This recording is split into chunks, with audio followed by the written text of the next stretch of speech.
In this video I'm going to show you how to add or remove a header image and theme color in Google Forms. So it is very easy. Once you have opened a new Google form or have created a Google form, then we can continue to the next step.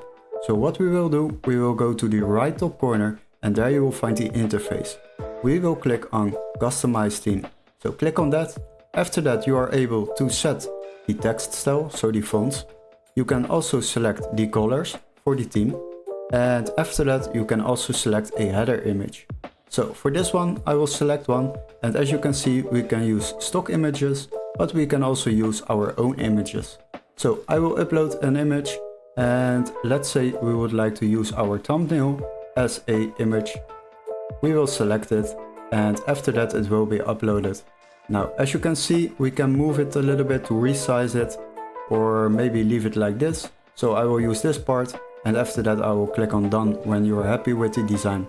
Now after that just wait a minute and it will be loaded into our Google form. So if you would like to delete the header image, then just click on the X over here to remove the header image. You can also set it back to the original color, so just click on the purple one, and after that you have successfully added or removed a header image and theme color in Google Forms. Hopefully this video was helpful. Don't forget to like and subscribe, and we would love to see you in the next tutorial. Cheers guys!